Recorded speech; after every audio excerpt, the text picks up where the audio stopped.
If you like to shop on Amazon like most everybody, you can help Southgate Media Group out by going to southgatemediagroup.com and look at the top. There's an Amazon link. You can click that, log into your account, and a portion of everything you buy will help support the podcast of Southgate Media. So it's cheap, it's easy, and you're just doing the same thing that you would do anyways. This is Dan Jurgens, and if you want to have a good time, keep listening to the Krypton Report. It's a bird. It's a plane. It's Superman. Jason J. Lewis, the voice of Superman on Justice League Action. This is Mark Wade, writer of Superman Birthright, and you're listening to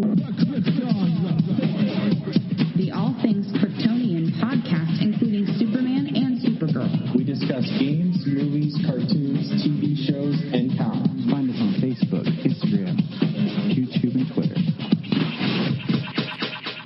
Welcome to the Krypton Report. And if you're like me, you love Superman. And if you're like James, you'll love Superman too. So if you love Superman and all things Kryptonian, check out some of our friends' podcasts. That's right, The Last Sons of Krypton, which you've heard on this podcast before. Check out their stuff. And also, our friend Tasman started the Aspiring Kryptonian podcast. You might remember her from a couple years back. She's the collector from England. Pretty cool. So check out those podcasts wherever you can get your podcasts. Now, back to our podcast. What's up, James? Man of Steel, Superman Red. What's up, bro? What's going on, Blue? How you doing? My boy, Blue. No, I'm tired, man. I'm not gonna. I don't want to dig into like real world crap. But yesterday was just it was weird, and it shook me a little bit. And I'm not gonna lie, like just sometimes just things, reality catches up to you, and it's crazy. So let's talk Supergirl.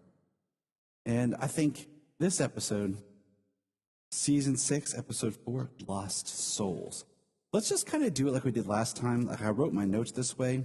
Since we kind of have two distinctive plots, we'll just kind of go through the A plot, which seems to be more of the team on Earth, and the B plot being Kara in the Phantom Zone. What do you think? I mean, basically, yeah. All right. I mean, that's the two biggest points of the show. So let's dig in here. Okay. So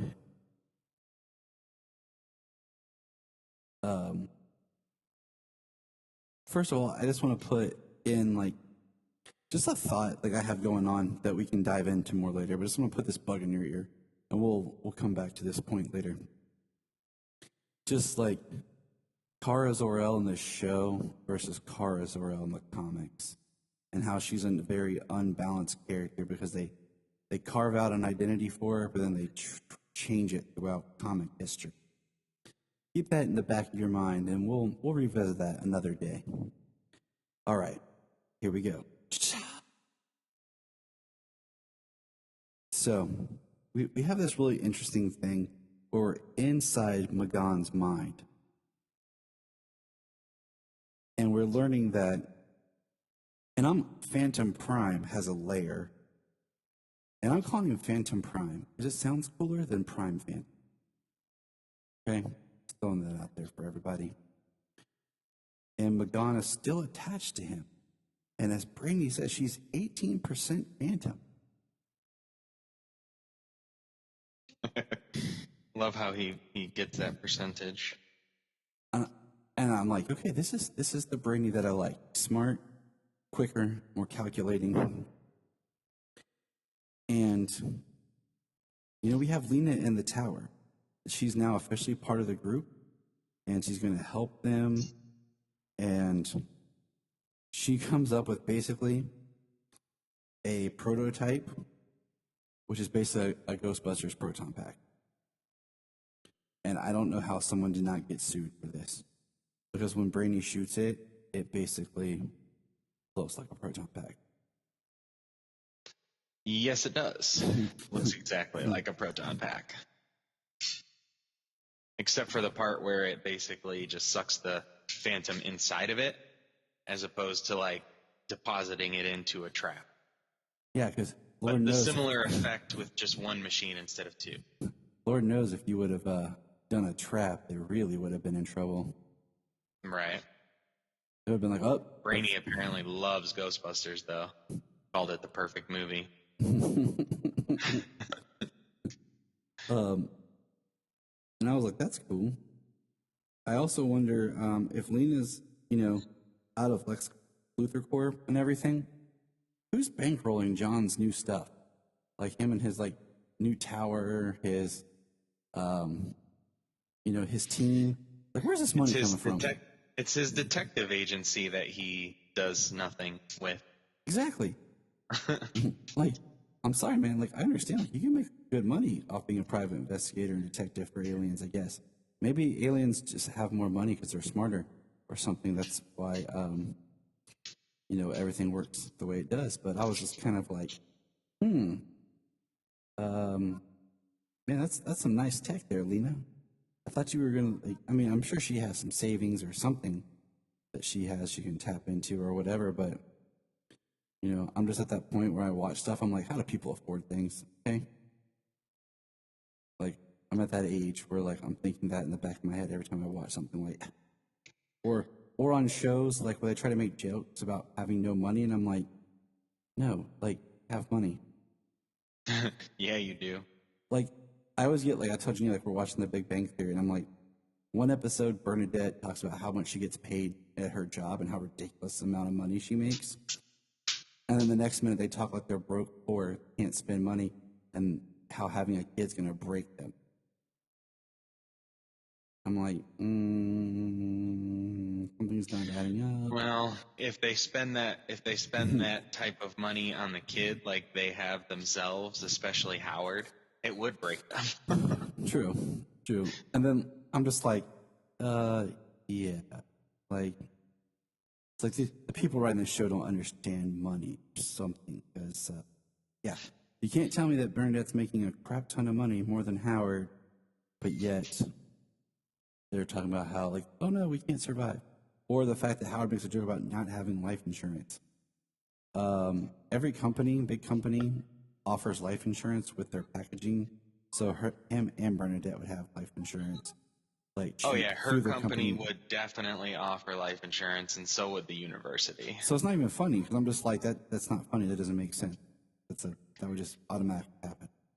You're being an old man, Tyler. I know, man. It's getting to me. I'm like, you learn things and you just lose out on life. But anyways, we learned that Phantom Prime is growing bigger with every life force that it's taking. And Dreamer is seeing visions of Midvale. And I feel like I missed out on something, like details, because they were talking a lot of like super science very quickly about how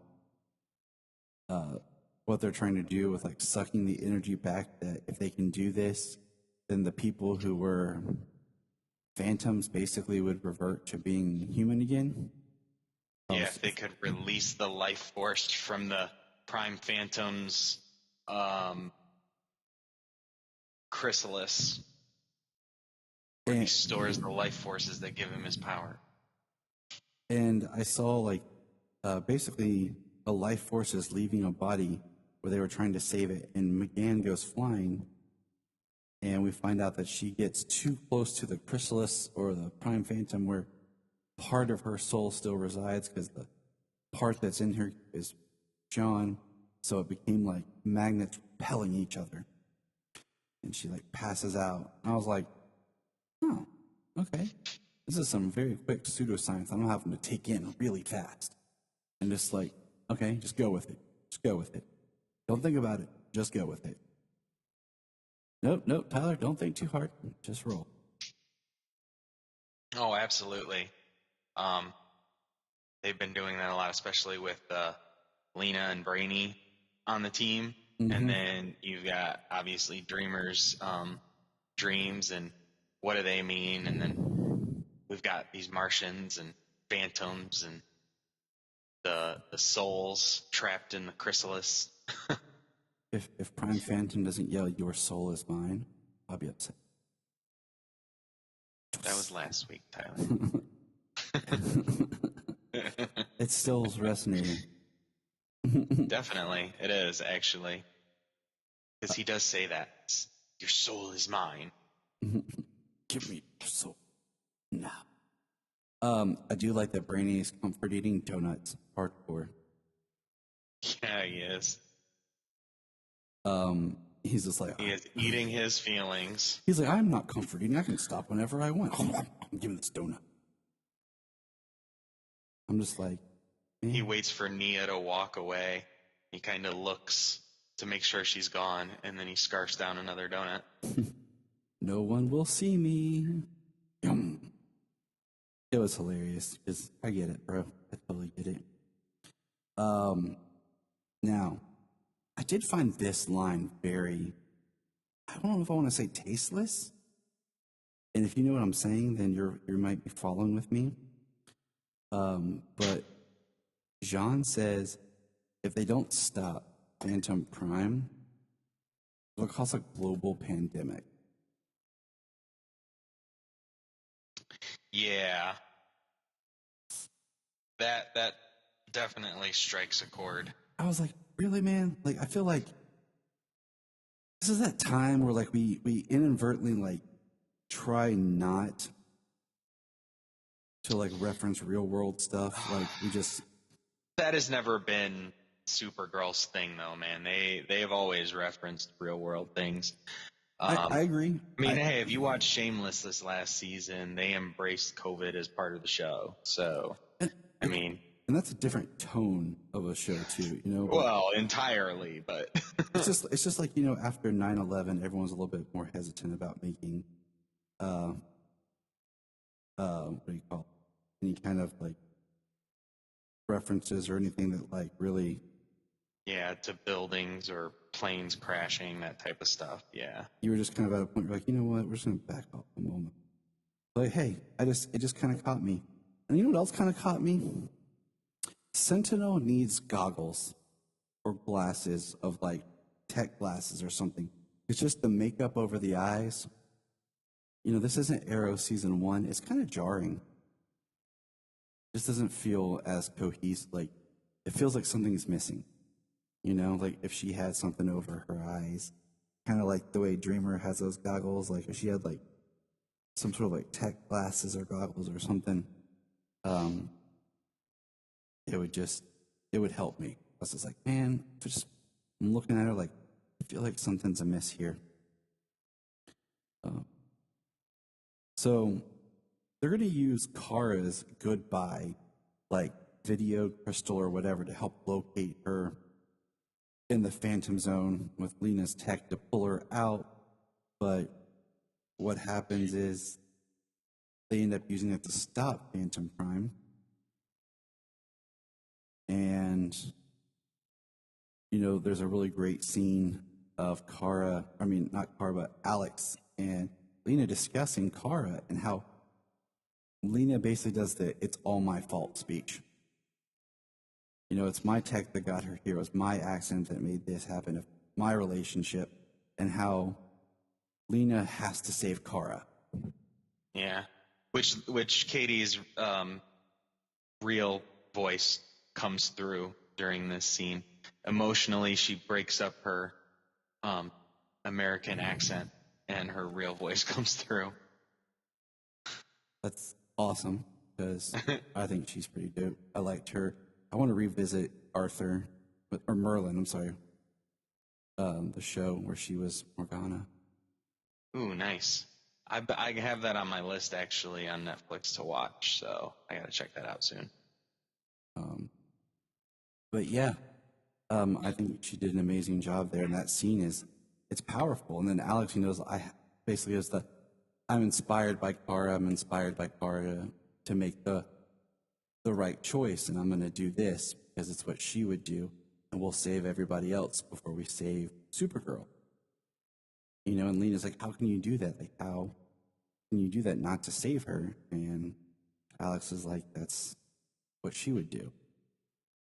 And so they save her, and it helps save people. It brings back, you know, but Prime Phantom still is not completely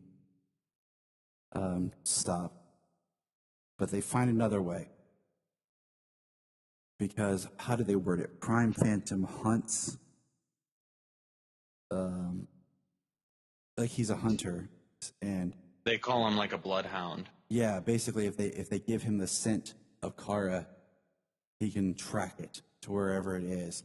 So Yeah. they're going to use Magan's connection to him. Yeah, after they destroy the. Oh yeah, yeah. After they use Magan's connection and they find out where the chrysalis is, they go and fight off all the phantoms and destroy the chrysalis and save everybody and capture the Prime Phantom. And it's interesting because at the end they're like talking about, well, where did Kara like have kryptonite poisoning, or they need some of her DNA or whatever, and or did she like expel her powers? And Alex was talking to us, well, there was that one time in high school, and like Midvale, yeah, that's why I've been dreaming about it. So it's like dun dun dun. That's why they're gonna go to Midvale. Right. Didn't they put a dream of Midvale in the last episode, and then she Yep. had it recurring in this episode? Yes. All these episodes have been very cohesive, of where they feel like where one episode ends, the next one just starts. So it's felt very like just straight connected. And I wonder, because if you look at like the sets and stuff, very like maybe 2 to 3 scene places. Like we have the Phantom Zone, the tower, and then like the lair. You know, very controlled environments for filming. And I always think about that like at the back end, like because of COVID and production and stuff, of where they set things. Right, because they usually do pretty big scenes like out on the street, and a lot of people, a lot of crowds is usually what they do with Supergirl. Mm-hmm. And we've yet to go back, what do you call it, to Catco. So we've kind of, it's just interesting from just a viewer production kind of point of view. So that's where this storyline kind of pauses. They're going to go get and I kind of thinking like, is the first half of the season going to be just getting her out of the Phantom Zone? Like Supergirl will come back from the Phantom Zone, you know, like right at the time for the break or whatever, when Superman and Lois returns, or will we get her back like in the next episode or two? Because the next one's going to be probably a lot of flashbacks and stuff. So yeah, they're gonna go to Midvale. We'll probably see lots of flashbacks, that type of stuff, figuring out what happened and what the where she expelled her powers and where they get the DNA from back there. So And then in the following episode will probably when they like release the Phantom to track her down in the Phantom Zone. exactly. So yeah, the tunnel scene in this episode was kind of cool. Them all getting taken out one by one as they try to find their way to the chrysalis. it was. I mean, the production still looks awesome, but you can just tell they've kind of tightened it up a little. Yeah. But I was enjoying it, you know, what was going on. So let's jump over to our B plot. It's so weird being like, this is Supergirl's show and the B plot. So we go back to the Phantom Zone. Ready?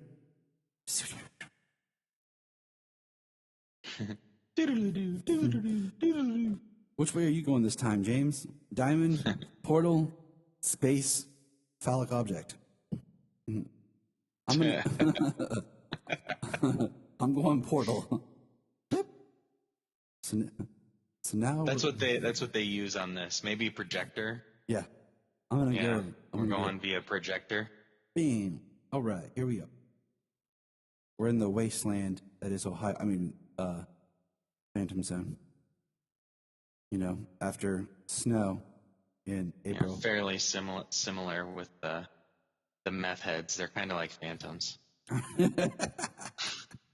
That makes so much sense now. Right? Where do you guys live? The Phantom Zone. Siegel and Schuster, they knew. Before they knew, Right. they knew.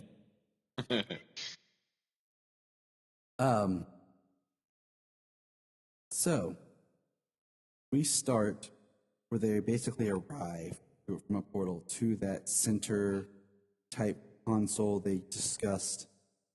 Call it the anchor. Yeah, and that's, to me, that's just, it's whatever. You know, the Phantom Zone's one of those, they're kind of redoing how the Phantom Zone is, like we've talked about in every episode. Right. Well, it's their own Phantom Zone, but they can change what it's been even earlier in the show because of Crisis. It's they even said it was fractured because of Crisis. So To me, it reminds me of, like, it's more of like a machine, like placed in just like another realm. Another realm. Anyways, like Outworld. Exactly. The Phantom Zone, Outworld. They could be, you know, simpatico. I want a shirt like Zor-El has. Throwing that out there. I like these embossed looking super shirts. I want to get one. So I'm going to have to start searching for. But we have this, like, you look in the mirror as like a lens that's going to take you home. And you know, Car says, we're going to go home. And my first thought is, where's Zor-El going? Does he even know what happened? Like, where's his home? Does he even, like, consciously know, like, oh yeah, Krypton's been destroyed. There is no Krypton. Because, you know, he's been there for so long. And we discussed, like, his mind is kaput. Kablooey. Right. So he's like, I'm going to go home. Where's home? Because we've yet to have any understanding if Argo City still exists post-crisis. Yeah, no, haven't gone back to watch Supergirl post-Crisis to see if there's any mention, but nothing I can recall. If anyone knows, shoot us a message. Because as much as I want to, I don't have the time to go back and watch everything. I hardly have the time to keep up on everything as it is. Yep, it's true. So we find out, of course, the Phantom Zone mirror lens is damaged. But what would Mother do, James? She would have a spare. That's right. She would build a second. Let's go look around the junk and see if we can find it. So then what happens is they're searching, and Zor-El is attacked by the people that tried to take him hostage last time. And Nixley scared them off. And he has an ankle that's broken. Oh no, James, a broken ankle. What should we do? Whatever should we do? Yeah, maybe we'll use our magic person who repaired Kara's leg to fix his broken ankle. Right. But no, her magic's not working. It has failed us. Also, this came to me as I was watching this episode. Because I was eating dinner. What do people eat in the Phantom Zone? Usually they're just a spirit, but now that they're corporeal physical, like, what's like giving them sustenance? Well, I mean, they say that they don't heal in the Phantom Zone, so like his broken ankle's always going to be broken, so perhaps he doesn't need sustenance because he won't die. Like his body's like suspended animation? In its last state before it went into the Phantom Zone. So basically, if you want to go into the Phantom Zone, make sure you're in like prime health, then jump in. Right. Or If you have the option, I guess. all right, I'm feeling completely physically fit and primed. Let's go. And the big reveal here that I kind of wish they'd held off on a little bit was Nixley is the one that attacked Zor-El because he reminds her of her father. And as she states, like, he banished Kara here. He sent her to the Phantom Zone. He sent her away in a pod, just like Nixley's father did. And, Nixley's basically losing her mind. And, I mean, it makes sense because they're all in the Phantom Zone and been there for a while. And my biggest thought was, why didn't she wait till they were actually, like, leaving the Phantom Zone to reveal herself? Because she says, I'm going to go back to the 5th dimension, but first I'm going to stop at your planet, at Earth. Then I'll move on to mine. And I was just kind of like, why didn't you just, wait till you guys were out? Then reveal yourself to be this big troublesome person. Right. Even somebody scheming, the only thing you can think of is, she's crazy. 1, she's been in the Phantom Zone. 2, she's a 5th dimensional being. And, 3, she was thrown into the Phantom Zone by, her father and whatnot. So, she's just nutso now. So we have Supergirl v. Nixley. And Supergirl's basically just, Supergirl right here. She proves what Alex says. She makes the play, and she destroys the lens. The mirror, her way out, so that she keeps Nixley there. And the console's gonna explode. Started a self-destruct sequence during the fight. And, Supergirl just basically condemns herself and is okay with that. Like, this is how it's going to be to protect everybody. And that's exactly what, Alex was talking about earlier. She certainly doesn't look too okay in the closing shot. No, but yeah, that's because she's going to get tortured, beat, destroyed, and everything by Nixley, who's extremely angry that Supergirl did this. Well, if Nixley's still alive from the explosion, she was inside the chamber when it exploded, but then again, she is a 5th dimensional being, so. Who has her powers, in the Phantom Zone, so, but what is her powers? I don't know, because to me it seems like she should be able to get herself out of there. But, that's where this episode ends. James, how did you feel about it? Oh, they say they're going back in time, Mid-Vale High. Oh, that's interesting. Right. Yeah, I forgot about that. Yeah, because I heard that at the end. I was like, and I was kind of like wrapping up my notes, and I was like, wait, what? So that's going to be an interesting. And then my next thought was, why? Like, why? Right. Why are they going back in time? So it'll be interesting. Be interesting to see where they go. It was a good episode. After, like you said, they're really cohesive. It just seems like a decent story is progressing, and they're not. It's not actually a bunch of just crap. Yeah. Yeah. It's nice because it feels like something's. It's going on. Like, they're carving out it'll be interesting to sit back and when we can watch them all, Yeah. Well, the team has a sense of urgency in their mission, what they have going on. They're very busy with the Phantoms. Kara in the Phantom Zone. Mm-hmm. It's a very everything is urgent. Everything has stakes. The ticking clock is in full swing. Exactly. And where it seems to pick up one right after the other, it helps to elevate the story as a whole. So I think they're doing well this season so far. My only issue is like I thought of this just now when you like they're doing time travel. Okay. My problem with time travel is always, as soon as you say that, why not just go back and prevent Kara from getting shot and sent to the Phantom Zone? Like, it just becomes one of those things where you're like, okay, when can we have to explain, well, we can go back in time, but we can't go back to this point because of this thing.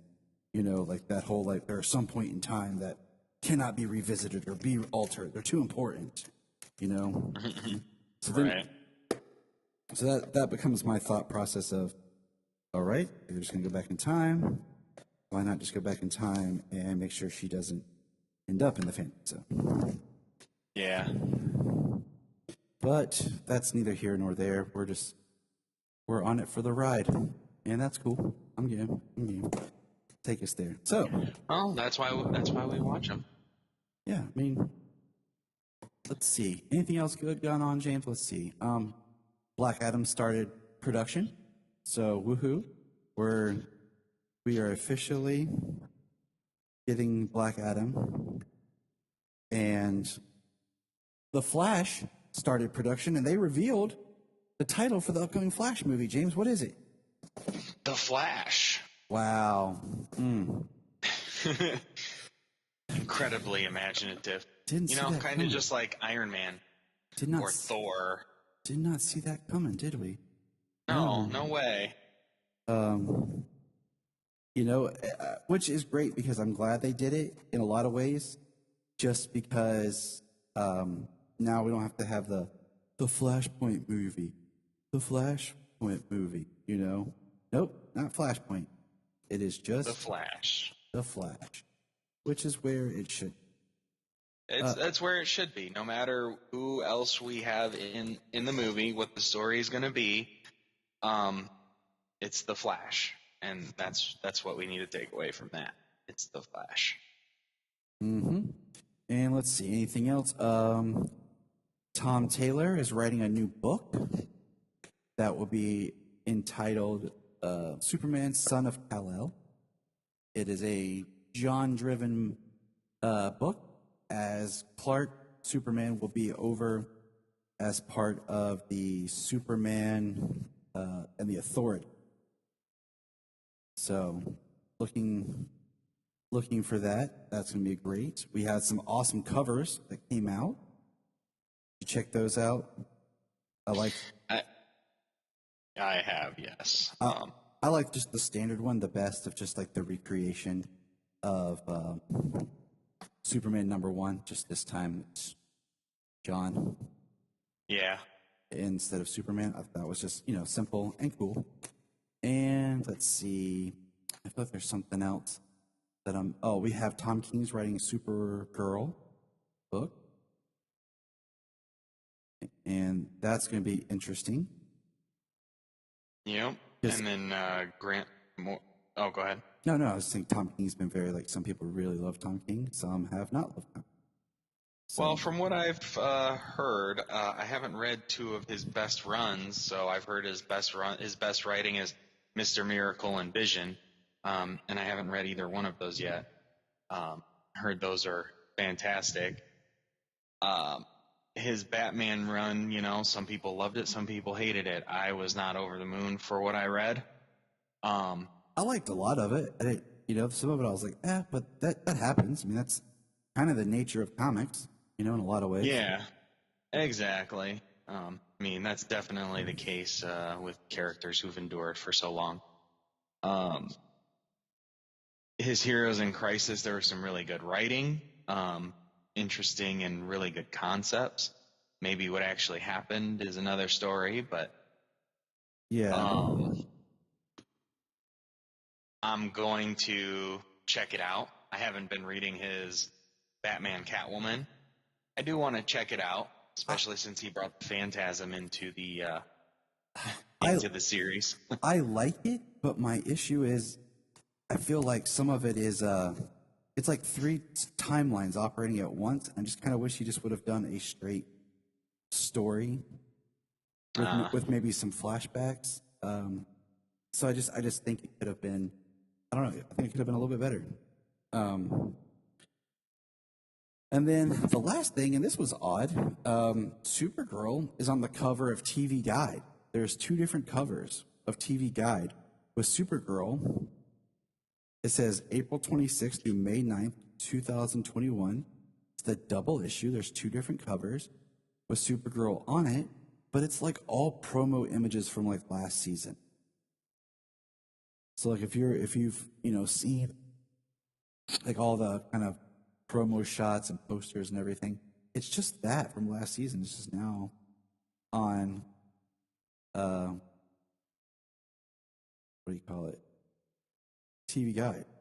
So but yeah. And I think that's everything. Any final thoughts, James, the man, Cole, before you seize power and rule this realm? Nope. Looking. I think we're good today. Reveal yourself to be Shotgun. All right, there, good listeners. That's us. We're going to put a plug in it on this wonderful, wonderful day. Been great to chat. We had some technical issues getting started, and it ate up a lot of our time. But just remember, until next time.